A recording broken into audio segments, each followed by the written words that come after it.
I will call us to order at 10:01 in case that didn't get on the recording. This is the CCS Executive Committee meeting of Wednesday, October 11th, 2023. Could I get a roll call, please? Bertucci, Present. Dilger, Here. Dombrowski, Here. Dorfman, Here. Feelig, and Smith. Here. For CCS, we have Rebecca Malinowski, Deborah Wishmeyer, and Beth Stoneberg. Okay. Would anyone like to add anything to the agenda? Okay, hearing none, I will declare the agenda adopted. Do we have any public comment? Also none. Okay, so we move on to the consent agenda. As you can see, there are some minutes and some bills, as well as the employee handbook changes. Is there anything that anyone wants to move out of the consent agenda for discussion? Okay, we weren't sure if anybody wanted to talk about the employee handbook changes, but if we're all okay with it, I will request a motion to approve the consent agenda as presented. I'll make that motion. Heidi Smith. I'll second. Joanna Bertucci. Great. Could I get a roll call on that? Bertucci, Yes. Dilger, Yes. Dombrowski, Yes. Dorfman, Yes. Smith. Yes. Okay, the motion passes. So now we move on to business. The first item is new and potential members. For the Vernon area discussion, Rebecca, I thought I might summarize my understanding and then you could add some to this. Sure. So Vernon has requested a quote, and as you are probably aware, we include a development fund payment in that initial joining fee, if you will, and that is an average of the previous 5 years. And so with recent libraries, that has varied. I know my library was something like 33,000. I think some of them were less, whatever. What was the, oh, it looks like 21,000 was the lowest there. So, but because of math that Rebecca will probably explain better than I will, the number, if calculated for Vernon area, would come out to 2,500, which seemed definitely lower than those other recent libraries, and that's why Rebecca wanted to talk about how we handle that both for Vernon and going forward. Rebecca, you want to add to that? Sure. So I have the math in the packet and I can go into further detail, but essentially we look at how much was put into development over the past 5 years by our existing members. And then we take away from that what our members have gotten back on rebates, and then divide it by the number of libraries to get, you know, what cost per library is, and then add that up to get the total. Because we've been so diligently paying down the development fund, we've had, as you can see in the packet, 3 years of net rebates, wherein our libraries have gotten more back from development per year than they had put in. So that is why we end up with this, you know, very low number for Vernon. As I note in the packet, because Vernon wanted the quote last week, and I didn't think we needed a special meeting to do a quote, I put in the average of what we had quoted Mount Prospect and Warren Newport, which is this 23,000 essentially, and the math of 2,500. So I quoted them 12,500, but I said in the message to Anne over at Vernon, like, this is an unusual situation and I'll have to discuss it with executive committee, so please don't consider this number final. So in speaking with Jeannie, we agreed that a reasonable course of action would be, looking at what our members have what our new members have actually gotten back,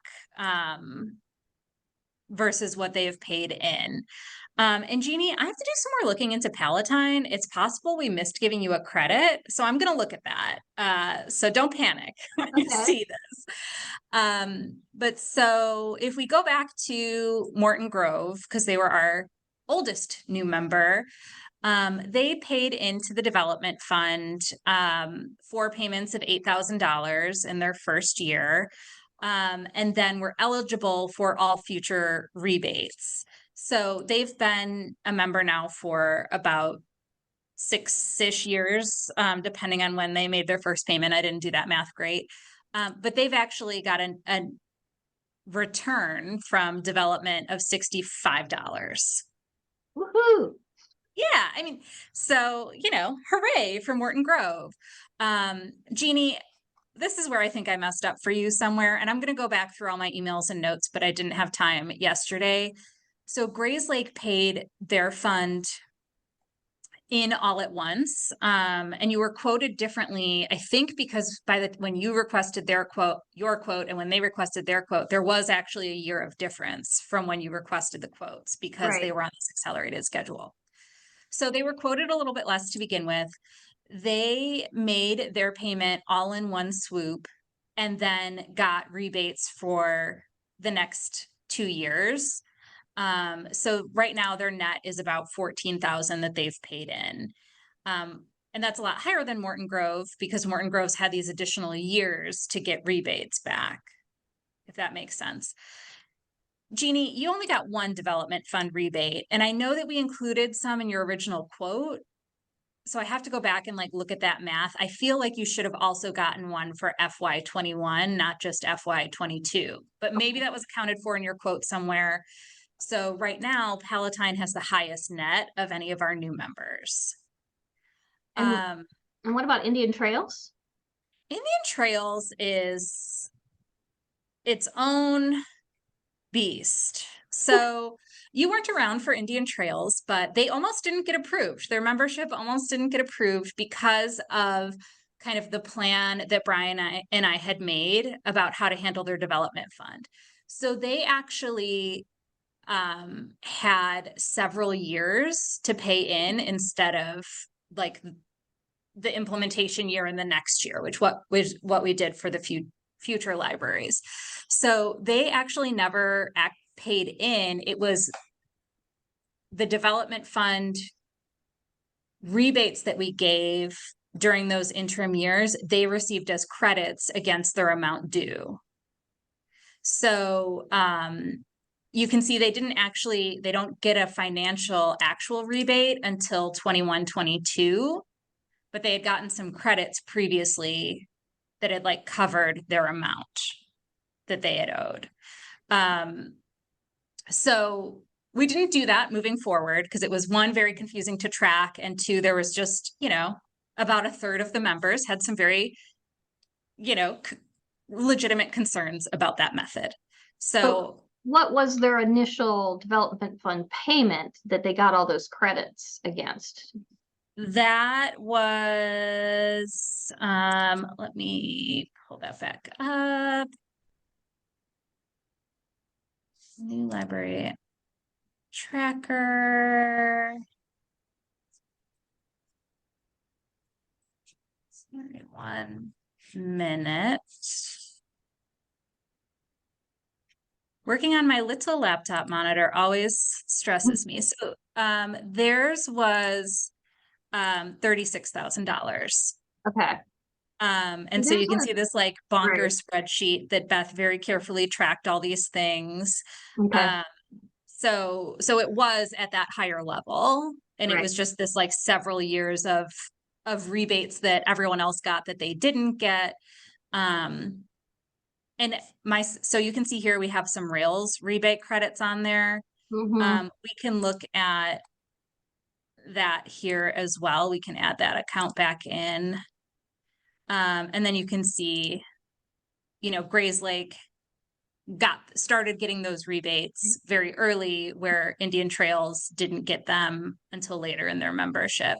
Indian Trails still shook out with the best deal, for sure. So, But again, it looks like their initial quote was 36, Peloton Yes. was 34. It looks like Morton Groves was 32, Yep. you know. Grace Lake 29. So again, that's sort of the ballpark that previous libraries have been seeing.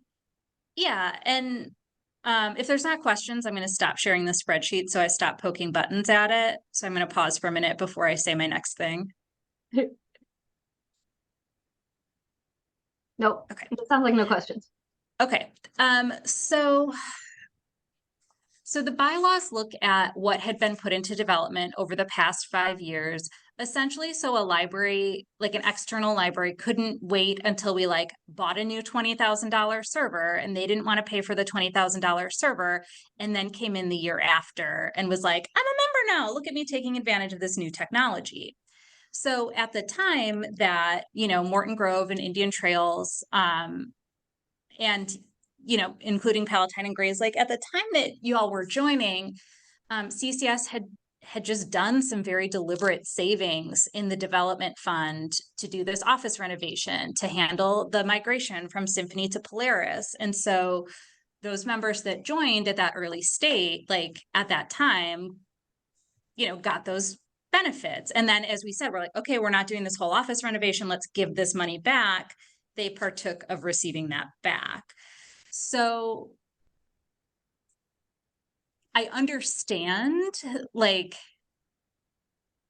yeah, we all had to pay in at this higher level. So how come this other library gets to come in without paying at that higher level? Well, you haven't been paying at that high level for the past 5 years. For the past 5 years, our members have been getting back more than they've been putting in. So I can definitely see both sides. And on our call earlier in the week, Jeannie and I talked about do we want to set a floor? Maybe is there a $10,000 floor or something? And I think there's questions about kind of accessibility of membership, the startup costs are the hardest part. This part's not covered by a quote. What's the point of making them pay in if we don't need the money, if we haven't just had these big investments? So I definitely see all sides of this argument, as well as just I just paid in $30,000. How is this library going to come in and pay $2,000 or $12,000 or whatever? I get it. So the two questions on the table are, one, what do I tell Anne now? They're looking for, they did submit a full application, which is in your packet. And they are hoping for, again, assuming all their approvals go through, et cetera, a fall of 2025 go live. So we do have some time to say we want to revisit this stuff. Is that also fair to them that right now our bylaws say X and we're just kidding, we want to change it so you have to pay more? I don't know. So what do we tell Anne? And then two, do we want to refer this issue to bylaws and policy and or budget and finance to further discuss for future libraries?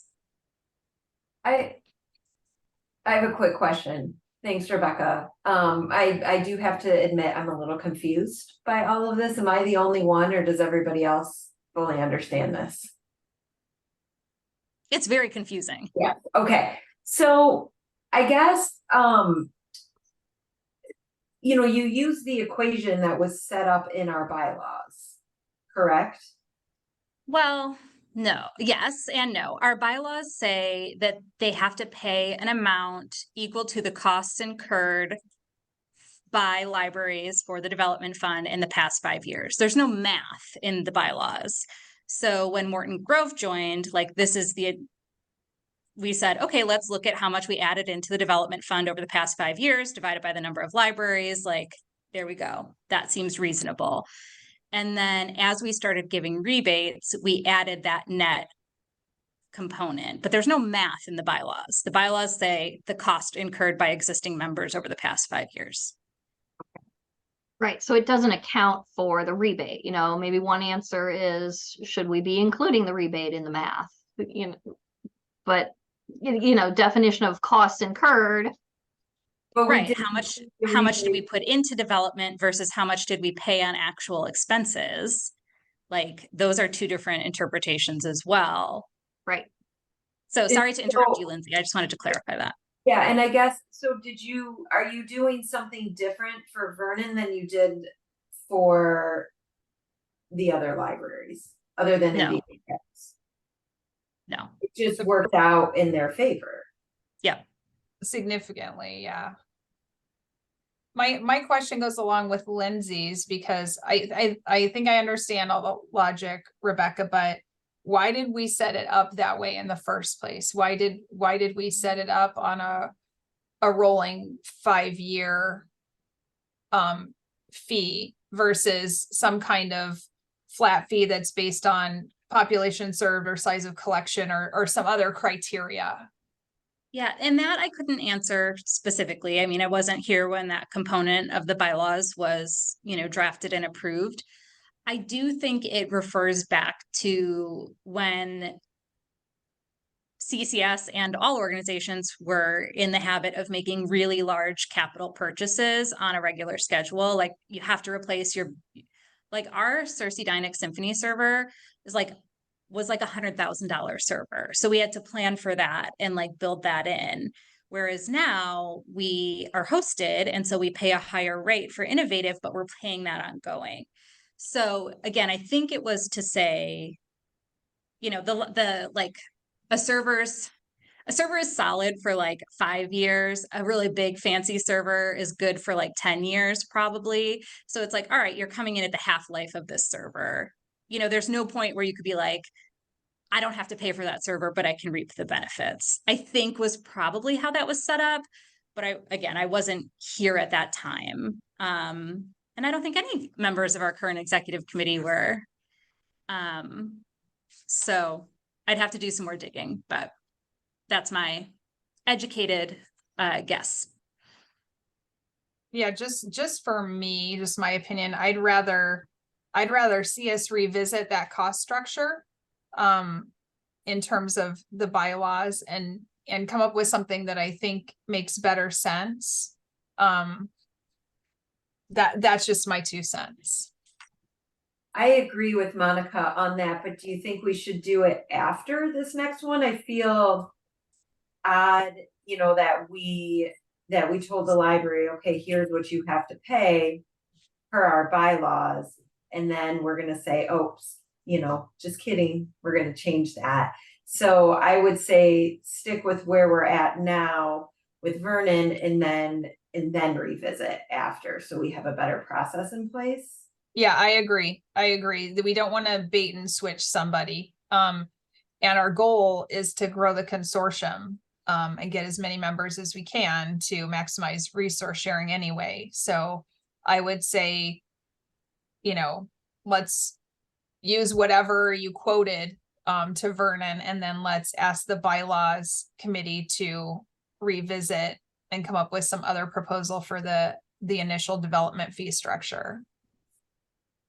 I would just add, I don't know if we're getting other inquiries from other libraries, but, to say I agree with Lindsay and Monica, but to say going, until the bylaws are worked out, that's going to have to be a pending line item Yeah. on the quote. We can't commit to a number until the new policy is drafted and calculations are done.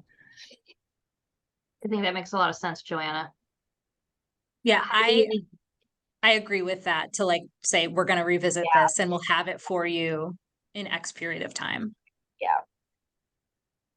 Heidi, any further comments? Okay. Yeah, No, I think that makes a lot of sense. Thank you.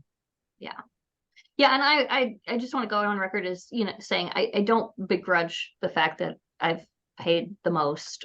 I knew what I was getting going into it. It was a very clear quote, and I was charged that, and I didn't expect any of the development fund rebates. If you find that you owe me another one, great. If not, that's okay too. But I do think about our members and the the optics of this, that this library is getting to pay so much less than the most recent 5 libraries that have come in. And I think it really is because we didn't predict that there would be rebates. We didn't predict that we wouldn't be spending as much out of the development fund. We didn't, all of that sort of thing. And the bylaws do seem to be designed around a different time period where we had to save for major purchases. So it makes So I sense have, to revisit. I have one clarifying question, on so right now I have quoted Anne $12,484 or something. So I gave her that like average as opposed to like the bylaws, according to the math we've been using and the bylaws, it's like that 2,500. So, we can leave it at the 12,000 now and have these discussions with bylaws. And then if bylaws and policy, if that number turns out to be less, like 10,000 or whatever, we could, adjust her quote down. I would not adjust it up. And again, that's why I gave her the 12,000 and not the 2,000, is like, okay, if we need to make a change and make some adjustment here, I'd rather adjust down than up. So is the recommendation from the committee that I leave it at the 12,000-ish number, even though that's not bread and butter what our bylaws say? Because again, that's the average between the library that was last quoted and the new math. Or do I say, actually, here's what our bylaws say, and executive committee says you get what the bylaws say, and it's $2,500. Yeah, I mean, Joanna, I don't know if you're agreeing to, but I think we have to go with our bylaws and we have to suck it up this time because, I mean, I appreciate that you tried to average it and not do it for a steal. I appreciate that, but our bylaws are our bylaws. I agree. If we start just changing the policies ad hoc, then we're gonna get into trouble. So I think, when this goes to the full group, I think will be a lot of support in the room for saying we want to be consistent with our current practices. And this has given us an opportunity to, kick this back to policy and make some changes. But I think in the meantime, I agree, it's what it is. And so, yeah. I would just be really clear when it goes to governing board, like when you do that presentation, maybe just be very clear on how the math works. So it feels really transparent to people. Mhm. So are we kicking this back to bylaws or budget and finance? Bylaws. In my vote. I think bylaws make sense, especially because we don't have a treasurer right now. I mean, we'll have one next month. But it is in the bylaws, and if they want some input from budget and finance, we can request it. And I think we, when we get to governing board in November, we can all back Rebecca up and say, she tried to get more money, but we said, nope, you have to stick with the bylaws. Yeah. I feel much better internally going with what the bylaws say, but I'm like, I can't just like quote her like $2,500 and then have everyone like chase me out of town. So I am glad that you're in support of following the bylaws. I understand this is an odd situation, and I agree it's a great opportunity catalyst to revisit that and make it a more modern approach to our savings. Okay. So I have what I need, I think, unless there's any additional, I'll turn it back to Jeannie. Yeah, any additional comments or questions? Okay. So our other new and potential members, I think everything's just going smoothly there, Rebecca, right? No, nothing Correct. exciting. Nothing exciting. Okay. Smooth is good. Innovative updates. Deborah. Yeah, no new information outside of what's in your packet, but happy to take questions if you have them on any of those items. Can you remind me what page is in the packet? Sorry. 16 and 17. Thanks. Okay, thank you.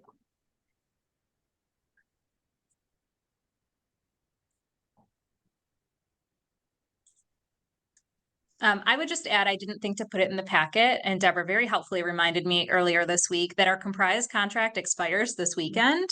So we do have a couple of libraries that are still working on their onboarding, and I'm following up with them this week. And we have a couple of libraries that are continuing with Comprise. Highland Park is one of them. So they are configured with their own individual account now. But overall, I mean, I think, and for the most part, libraries made a choice and moved forward, and hopefully we'll all enjoy the savings that comes from that. Okay, so 6C is CCS staff changes. You probably saw in the packet, Kathleen Weiss has resigned. So we'll be seeing that position posted soon, I'm guessing. Yeah, we're gonna review it before we post it, just to make sure it's still what we're looking for, but yes, we'll be posting it. Okay, any questions anybody has about that? As long as we're on staffing changes, I will share that Rebecca shared with me, things are going very smoothly with OSG, the IT consulting firm. That initial transition seems to be going well. Yeah, we've got a whole list of IT things to talk about at our staff meeting this afternoon. So I'm sure staff are excited to hear more about, I don't know, fixing stuff. Okay. So the next item on our agenda is that we have the opportunity, should we so desire, to go into closed session to review the closed session minutes. The only set of closed session minutes we have is Rebecca's, at the most recent meeting, Rebecca's review and the staffing discussion, again, around IT. Rebecca, I think my recommendation is that we not go into closed session. Rebecca tells me that those minutes are very general. No specifics, but if you would like to, we can go into closed session and take a look at those. So I will turn that over to everyone. What do you think? Oh. No strong desire to create yet another set of closed session minutes. Great. Okay, so we will not adjourn to closed session. We are then on item number 8. So okay, I'm thinking here. We can't approve the minutes without seeing them though, right?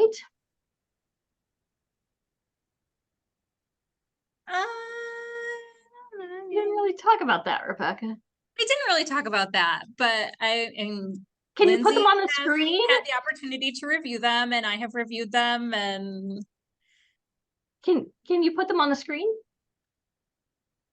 I mean, if we're gonna release them anyway, if our Right? recommendation is to release them anyway, yeah, yes, then So, yeah. yes.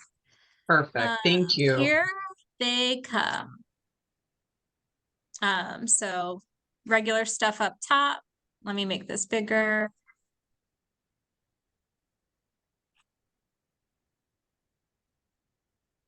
I'm trying to fit it all on one screen, but also make it readable. Yeah, It is fine. okay.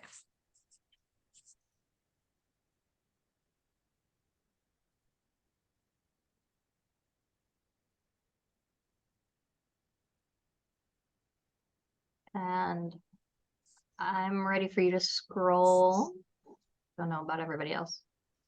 Oh, That's correct. Good job, Lindsay. does anyone want to make a motion to approve those minutes? As I I move recall, to we need approve. to approve the minutes and then we need to open the minutes. So this is two Yeah, separate on page, motions. we have done it with one motion. Previously on page 30, we have a suggested motion to approve and release the minutes of September 13th, 2023. Sorry, let me get to page 30 then. While you're scrolling, Jeannie, I'll make that motion to approve and release the minutes of September 13th, 2023. Heidi Smith. Dombrowski seconds. Okay, roll call on that. Bertucci, Yes. Dilger, Yes. Dombrowski, Yes. Dorfman, Yeah. Smith. Yes. Okay, and then we have some closed session recordings. These are items that are more than 18 months old and the written minutes have already been approved. So could I get that potential motion number 2 there to destroy the verbatim recordings of closed session meeting from December 8th, 2021? Yes. I'll make that motion. I'll second. Okay, Joanna and then Lindsay. Roll call. Bertucci, Yes. Stilter, Yes. Dombrowski, Yes. Dorfman, Yes. and Smith. Yes. Okay. Okay, motion passes. I don't think I said that on the last one, but the motion passed. Okay, so moving into reports, starting with the president's report. Rebecca drafted her goals and sent them to me. We met and we talked through them. I made some suggestions for how to incorporate, in particular, the personal development recommendations that had come from her review. And so she made some revisions, and that revision is in your packet. I don't know if anybody had any questions about those goals, because if not, we will say that they are fine. Okie doke.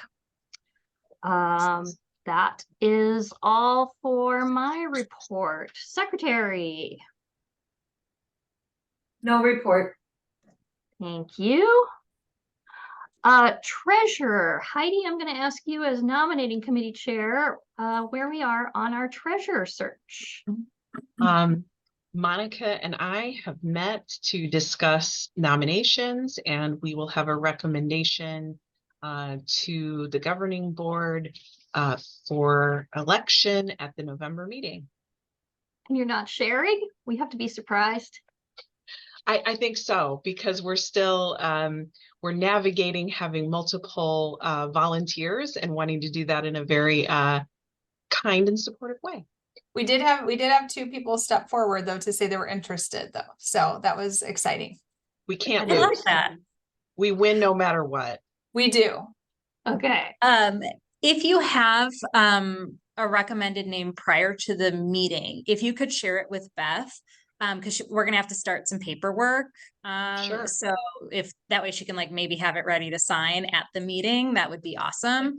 We hoped to have it for you this morning, but we need a little more time. That's fine. Probably I'm so this glad week. I'm so glad you have 2 amazing candidates. I know. What a great man. My job's so easy. Monica and I, we got it made. Especially Totally. the treasurer, I know. right? Well, so on that note, I will, you know, Rebecca mentioned paperwork for signing checks and you know, getting on the accounts. I will let everyone know that right now I'm the only non-staff signer. And unfortunately, this morning I was not able to go to CCS. I did give Rebecca permission for, I believe it's Rebecca and Beth who are the staff. And Deborah. Deborah. Oh, sorry, Rebecca and Deborah. I gave them permission to sign the checks after we had approved everything, which we did in the consent agenda.